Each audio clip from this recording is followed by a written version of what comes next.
After being accused of assault and hit with a $50 million lawsuit by a woman from his past, Shannon Sharpe is speaking out, and he's not holding back. This is all being orchestrated by Tony Busby, who has targeted Jay-Z. Tony Busby targets black men. This isn't just a statement. Sharpe is sending a direct message to the man behind the lawsuit and anyone trying to take him down. Let's break down his disturbing message, the lawsuit that could end his career, and what it all means for his future. The bombshell message.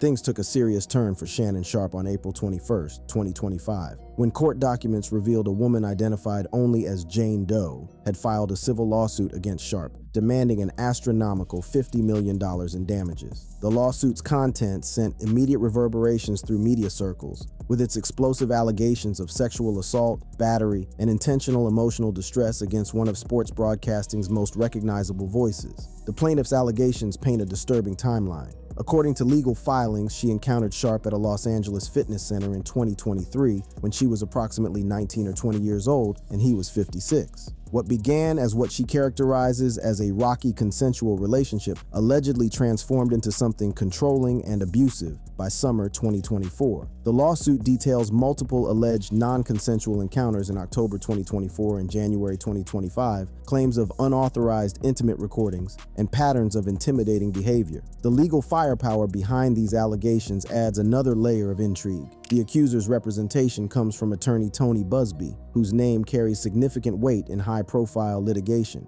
Busby previously represented numerous women who brought claims against NFL quarterback Deshaun Watson, with 23 of those cases resulting in settlements. However, Busby's recent track record includes withdrawn lawsuits against Jay-Z and Sean Diddy Combs, creating a complex backdrop for evaluating the current proceedings. Sharpe's courthouse response has been nothing short of explosive, elevating this from typical celebrity legal trouble to something far more disturbing. Rather than adopting the conventional, low-profile approach recommended by crisis management experts, Sharpe has chosen confrontation, delivering provocative public statements that legal observers describe as unprecedented for someone facing such serious allegations. In a video message that has since gone viral, Sharpe issued what many interpret as both a defense and a challenge. To my family, friends, supporters, and colleagues, I want to speak to you directly and from the heart. This is a shakedown. I'm going to be open, transparent, and defend myself because this isn't right.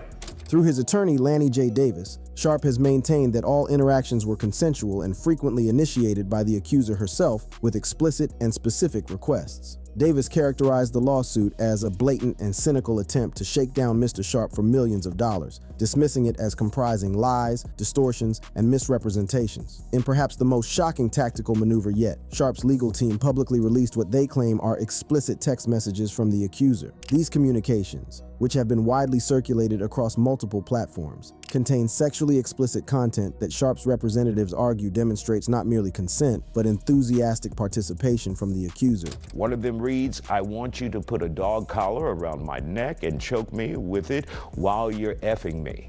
Another, "I know you miss this big juicy ass, $25,000 for each cheek." And just when I thought that was all, another text message the accuser allegedly sent to Sharpe reads, "You better crave it, cuz you're gonna be stuck with it for life after you put a big black baby in me." The legal confrontation escalated to new heights when Busby countered by releasing audio allegedly capturing a threatening conversation between Sharpe and the accuser. In this recording, a male voice, purported to be Sharpe's, can be heard saying, "I will choke the hell out of you if I saw you," dramatically intensifying the already volatile situation. In response to this audio evidence, Sharpe issued what many legal experts consider a disturbing and potentially self-damaging message, specifically suggesting more evidence exists while questioning its presentation. This is all being orchestrated by Tony Busby, who has targeted Jay-Z. Tony Busby targets black men, and I believe he's going to release a 30-second clip of a sex tape that tries to make me look guilty and play into every stereotype you could possibly imagine. In a move that left even seasoned courtroom reporters stunned, Sharpe then issued what amounts to a direct challenge to his legal adversary. That video should actually be 10 minutes or so. Hey Tony, instead of releasing your edit, put the whole video out. I don't have it or I would myself. This extraordinary exchange has transformed what might have been a relatively contained legal proceeding into a public spectacle with competing evidence narratives. Legal experts have expressed alarm at both sides' willingness to try the case in the court of public opinion, with particularly stark warnings about Sharpe's aggressive approach. These are not the actions of someone following conventional legal advice, noted prominent defense attorney Eleanor Richards, who is not affiliated with the case. Acknowledging the existence of potentially damaging video while challenging its release represents an extremely high-risk strategy that could profoundly backfire. The courthouse drama unfolds against the backdrop of Sharpe's remarkable journey from NFL excellence to media prominence. His transition to ESPN's First Take represented a career zenith, making the timing of these allegations particularly consequential, emerging shortly after industry reports suggested an imminent $100 million media deal. As courthouse observers await further developments and media outlets continue tracking the story's evolution, crucial questions persist. Will additional evidence emerge that clarifies these contradictory narratives? What legal and professional consequences might Sharpe face for his unconventional public responses? And how will this aggressive approach influence the ultimate resolution of a case with profound implications for all involved? The coming weeks promise additional courtroom developments in this rapidly evolving legal confrontation, with potential ramifications extending far beyond the immediate parties to reshape public understanding of how such sensitive allegations should be addressed by high-profile figures fighting to preserve their reputations and livelihoods. Networks reeling as Sharpe's courtroom battle intensifies.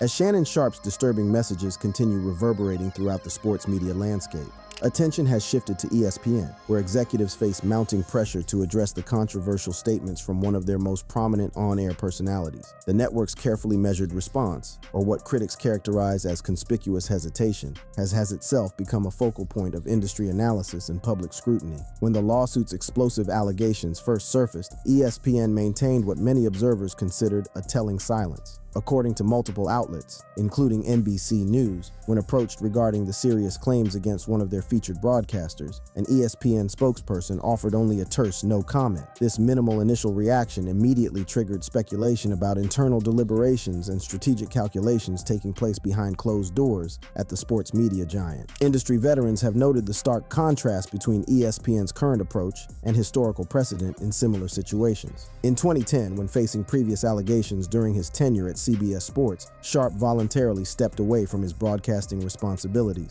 taking temporary leave until the matter reached resolution. That earlier situation didn't result in criminal charges, and Sharpe eventually resumed his role. However, ESPN's current strategy diverges significantly, with the network allowing Sharpe to maintain his regular appearances on First Take alongside Stephen A. Smith, despite his increasingly provocative public statements about the case. Stephen A. Smith, who works closely with Sharpe and played a central role in bringing him to ESPN, addressed the situation on his personal podcast, carefully navigating between expressions of personal support and acknowledgement of the allegations' seriousness. I can provide no eyewitness account. And even though I got love and respect for Shannon Sharpe, and I'm sincerely hopeful and prayerful that he is completely innocent of the allegations that have been levied against him, I can't sit here and speak to his innocence or guilt from a knowledgeable place because I have nothing to do with this. I haven't seen anything. I don't know anything. I don't even know this person.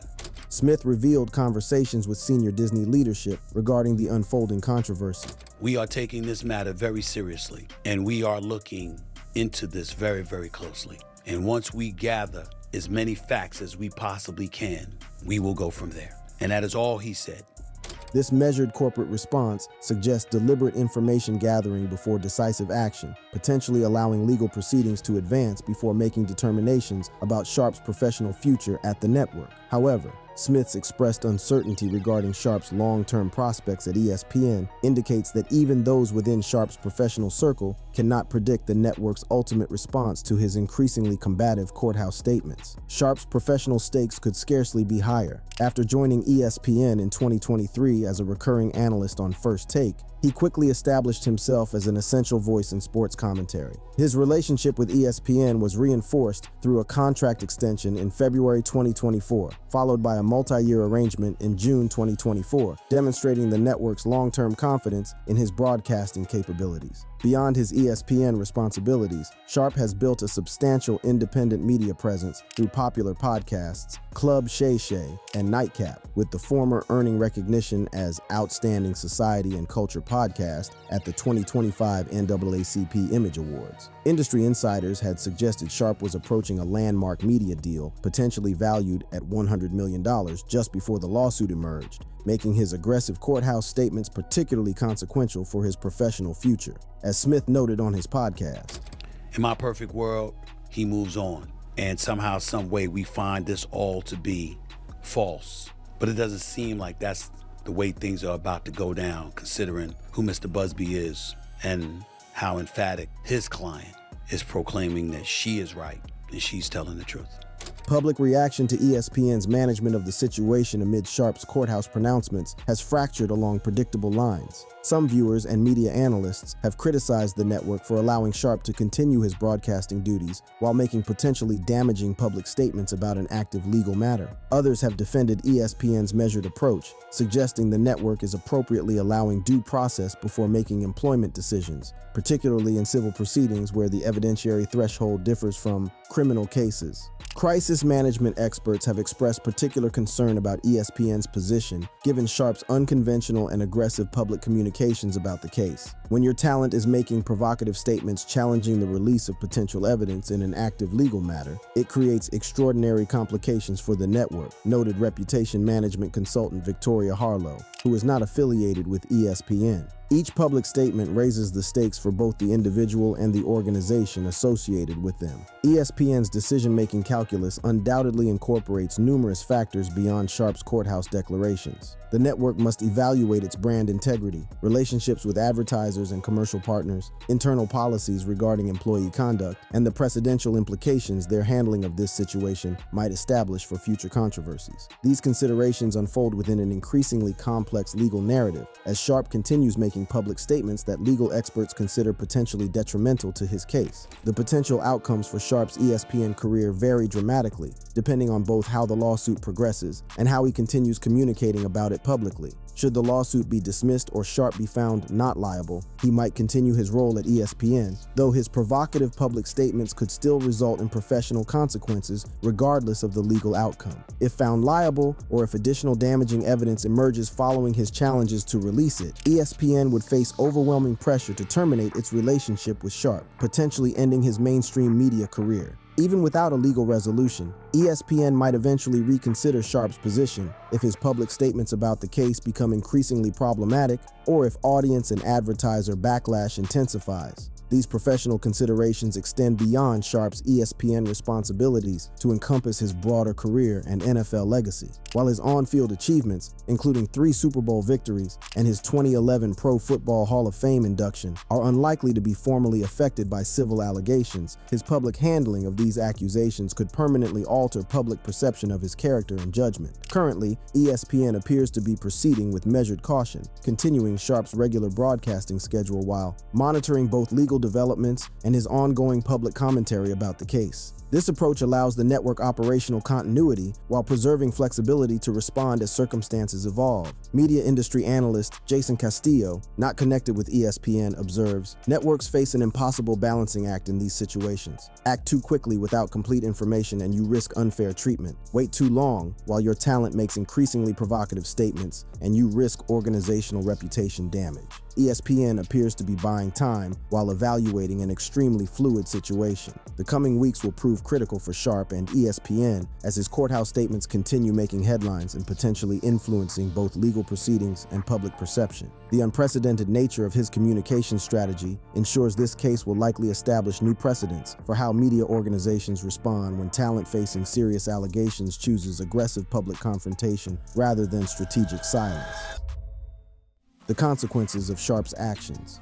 As Shannon Sharpe's extraordinary communications continue generating headlines and polarizing public opinion, the implications extend far beyond individual careers or network programming decisions.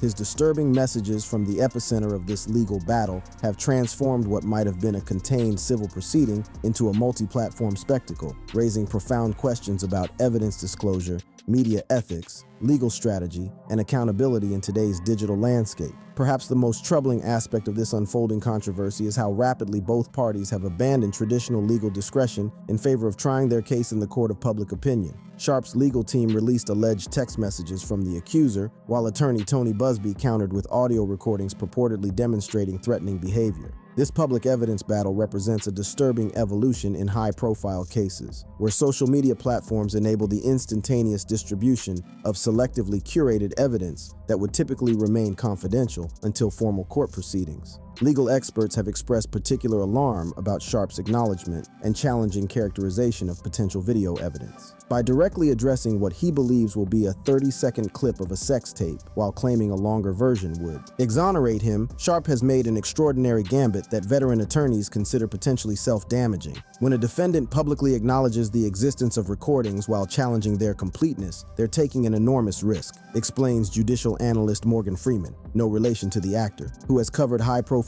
civil cases for 3 decades. Such statements could inadvertently authenticate evidence before it's even introduced, creating problematic legal scenarios regardless of the recording's contents. The strategy of publicly releasing potentially embarrassing or explicit communications has drawn sharp criticism from victims' advocates and legal observers alike. Discussing Sharpe's team's approach, one commentator noted that when his legal team issued out the press release on X yesterday and they mentioned her name and they revealed some of those explicit text messages that was uncomfortable. This highlights significant ethical concerns surrounding privacy and consent in evidence disclosure, even when intended as defensive measures. Sharpe's courthouse messages have also introduced racial dimensions into the legal narrative. In his video response, Sharpe explicitly accused attorney Tony Busby of targeting black men, stating, "This is not a criminal case, so there is no concern about him going to jail.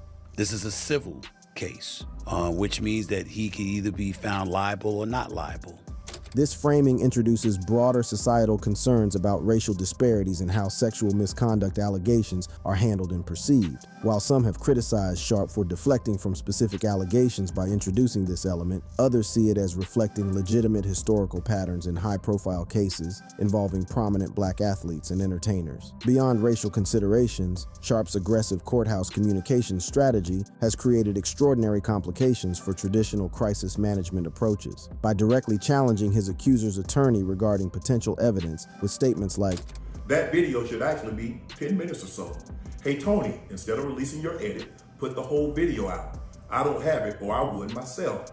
Sharpe has abandoned conventional advice about maintaining restraint during active litigation, instead embracing confrontation in ways that risk escalating both legal and professional consequences. This case represents a civil action seeking $50 million in damages, not criminal prosecution, a distinction with significant implications for procedural standards and potential outcomes. As Stephen A. Smith correctly observed, "This is not a criminal case, so there is no concern about him going to jail. This is a civil case, which means that he can either be found liable or not liable."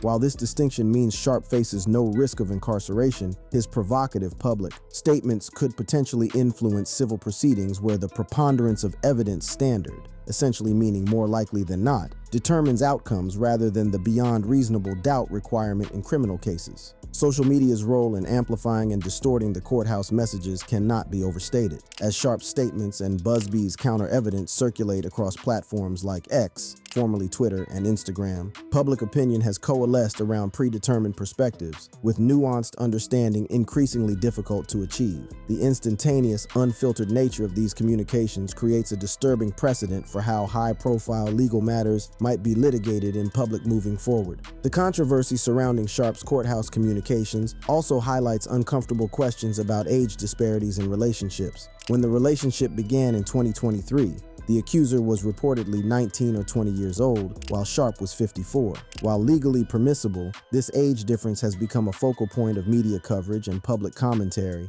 adding another disturbing dimension to an already complex case. Looking ahead to potential resolutions, several scenarios could unfold. The lawsuit could be dismissed, or Sharpe could be found not liable, potentially allowing him to rebuild his reputation and continue his media career, though likely with lingering reputational effects. On another hand, Sharpe could be found liable, resulting in significant financial damages and potentially career-ending consequences for his media presence. But again, the parties could reach a settlement before the case concludes, leaving many questions unanswered, but potentially allowing both sides to move forward with some measure of control over the narrative. Lastly, the case could drag on through prolonged legal proceedings, creating a state of professional limbo for Sharpe as networks, sponsors, and the public await resolution. Each potential outcome carries disturbing implications not just for Sharpe and his accuser, but for how similar cases might be navigated in the future, particularly regarding expectations of privacy and confidentiality during legal proceedings. However, as it appears, Shannon Sharpe is not waiting for legal proceedings to present his defense. He instead went all out with his cards on social media.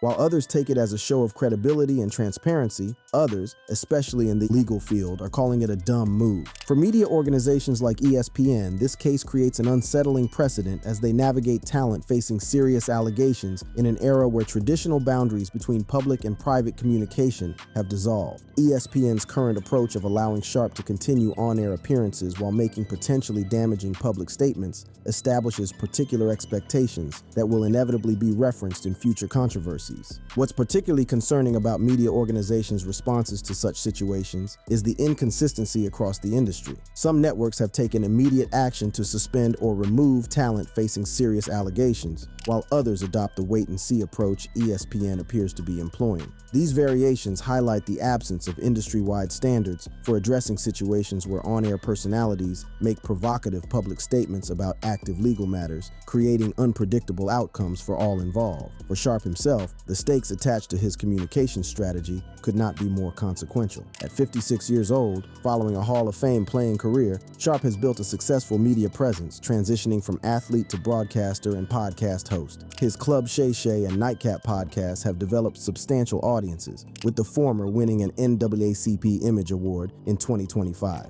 Sharpe first transitioned from the field to a broadcast career in 2004 as a commentator for CBS Sports' The NFL Today, appearing on pregame, halftime, and postgame shows, where he served for close to 10 years. In addition to his television work, Sharpe served as a radio host for Sirius NFL Radio's Opening Drive morning program alongside Bob Papa. In 2013, he also took to writing as a columnist and spokesperson for Fitness RX for Men magazine and appeared on the cover of the publication's September 2013 issue. Shannon Sharpe was also the co-host for the sports opinion and debate show Skip and Shannon, Undisputed, which aired weekdays on FS1. Three-time Super Bowl champion and Pro Football Hall of Famer squared off opposite co-host Skip Bayless and discussed the top sports topics of the day. All of these achievements now hang in the balance, not just due to the allegations themselves, but due to his unprecedented public response to them. Perhaps most disturbingly, this case highlights the increasingly permeable boundaries between personal conduct, public commentary,